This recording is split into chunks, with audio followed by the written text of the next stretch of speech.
చంద్రగుండ మండలానికి కూతవేటి దూరంలో ఉన్నటువంటి డబుల్ బెడ్రూమ్ ఇల్లు 2 సంవత్సరాలు అవుతుంది పేదలకు ఇచ్చేసి. ఇదంతా బురదమయం ఉన్నది. కాలు బయట పెట్టాలన్నా తీయాలన్నా కూడా చాలా ఇబ్బందికరంగా ఉంటుంది. వర్షం వచ్చినప్పుడు ప్రాణాలు గుప్పెట్లో పెట్టుకుని బతకాల్సి వస్తుంది. కనీసం అధికారులు బ్లీచింగ్ పౌడర్ చల్లింది లేదు. వర్షాకాలం వచ్చి 15 రోజులు అవుతుంది. ఇలా పట్టించుకునే నాదుడే లేడు.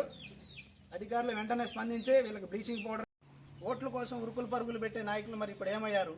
వీళ్ళు బురదలో రోగాలతో అతలాకుతలం అవుతున్నారు. కనీసం వచ్చి చూసిన నాదులు లేడు. సెక్రటరీ కూడా పట్టించుకోవట్లేదు.